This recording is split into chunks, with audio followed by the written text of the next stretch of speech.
Question 1. The table gives the boiling point of 4 alcohols. We have the table there showing on the screen. We have methanol, ethanol, propan-1-ol, and butan-1-ol with their various boiling points.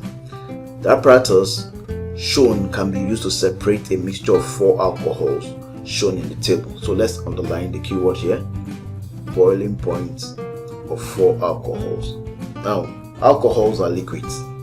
For the fact that you are given their boiling points means that they are all what? Liquids, and this is a mixture of what? Miscible. This is a mixture of miscible liquids.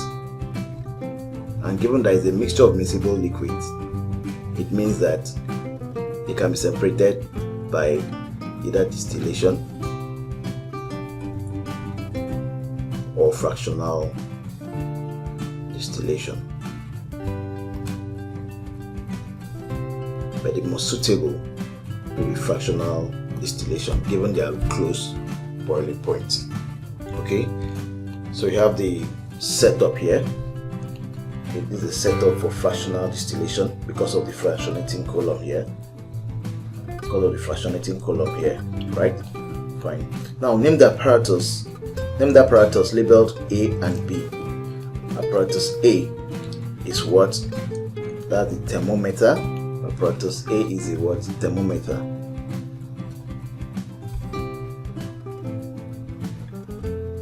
While apparatus B is a round bottom flask. Round bottom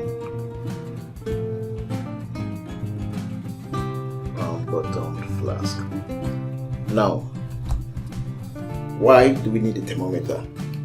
The principle of fractional distillation works on the differences in the boiling points of the constituents of the mixtures, right? So, and to measure boiling point, you need what? The temperature.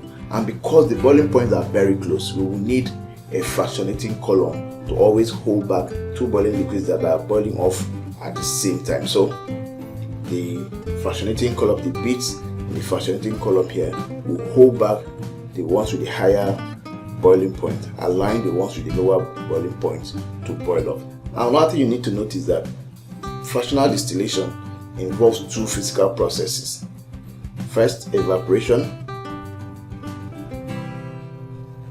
and then condensation, which means that the mixture of liquids will be what? Heated first, and on heating, the liquids inside the mixture will do what? Evaporate. And after they evaporate one after the other, what will happen? They will now get into the Liebig condenser and then condense back to what? Liquids. So from this diagram, you can see there's a portion here for heat, right? There must be a source of heat for the heating to take place.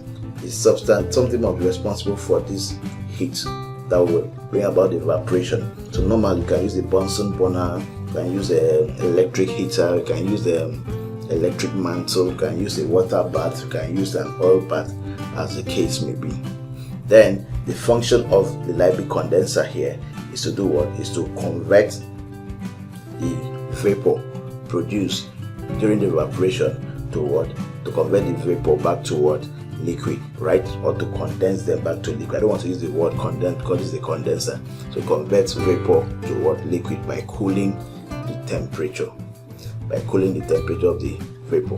And it has water circulating around it. This is the water jacket circulating around it. And water enters from here. Water enters from here. Because the water inlet. That's where the water enters from. And leaves from here. That's the water outlet. That's the water outlet. Fine. So let's look at the question. So these 2 marks. So 1 mark for thermometer, 1 mark for round bottom flask. Now add to the diagram 1 arrow to show where water enters the condenser. 1 mark. Wow, we've already done that. This is it. Water inlet, where you have the water inlet. That's where water enters the condenser. Why is it not safe to heat the mixture of alcohols with a Bunsen burner? I told you that in fractional distillation you need a source of what? Heat. And that source of heat can either be Bunsen burner, electric, a heater, a heating mantle, and their likes, right? Or water bath. But it is not every case that you can use Bunsen burner. Why? Because of the nature, depends on the nature of the substance you are trying to separate, right? Now this is a mixture of alcohols, right? And alcohols, as we know, are highly flammable substances because they are volatile in nature and they are also organic compounds, right? And because of their high volatility, they are also easily flammable. So because of that, you cannot expose them. You cannot expose them to naked flames. So that's why it is not suitable to use Bunsen burner to heat this mixture of alcohols. Okay, so why is it not safe to heat the mixture of alcohol with a Bunsen burner? Like I said, because they are easily flammable, right? So alcohols are highly flammable or inflammable. They catch fire easily, right, because of their high volatility. Okay, so just how the mixture of alcohols can be heated safely by using as I explained earlier, electric heater or heating mantle or the water bath. Alright, so next question 1, this says describe how the condenser allows the alcohol to be collected as a liquid. Remember I told you that in distillation you have two processes, evaporation and condensation. So when the vapor of the liquid vaporizes and gets to the condenser, the water circulating around the condenser will cool the temperature of the vapor and condense it to liquid. So describe how the condenser allows alcohol to be collected as a liquid by cooling the vapor or the gas to liquid. You can also say that by lowering the temperature of the vapor below the boiling point of the liquid. Still correct? Which alcohol will be collected first? Explain your answer. Which alcohol will be collected first? Let's see. Okay, you can see in order of increasing boiling points, we have methanol to 1 butane 1 ol.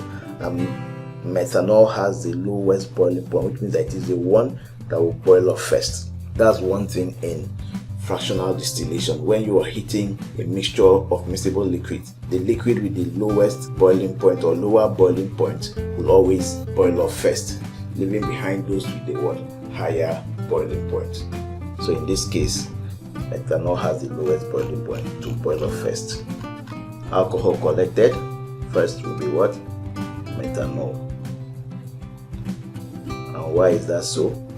Because it has the lowest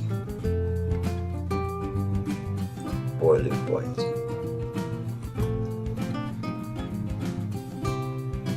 That's the lowest boiling point. That's the 8 marks. That's how you earn your 8 marks in question 1. So let's move to question 2.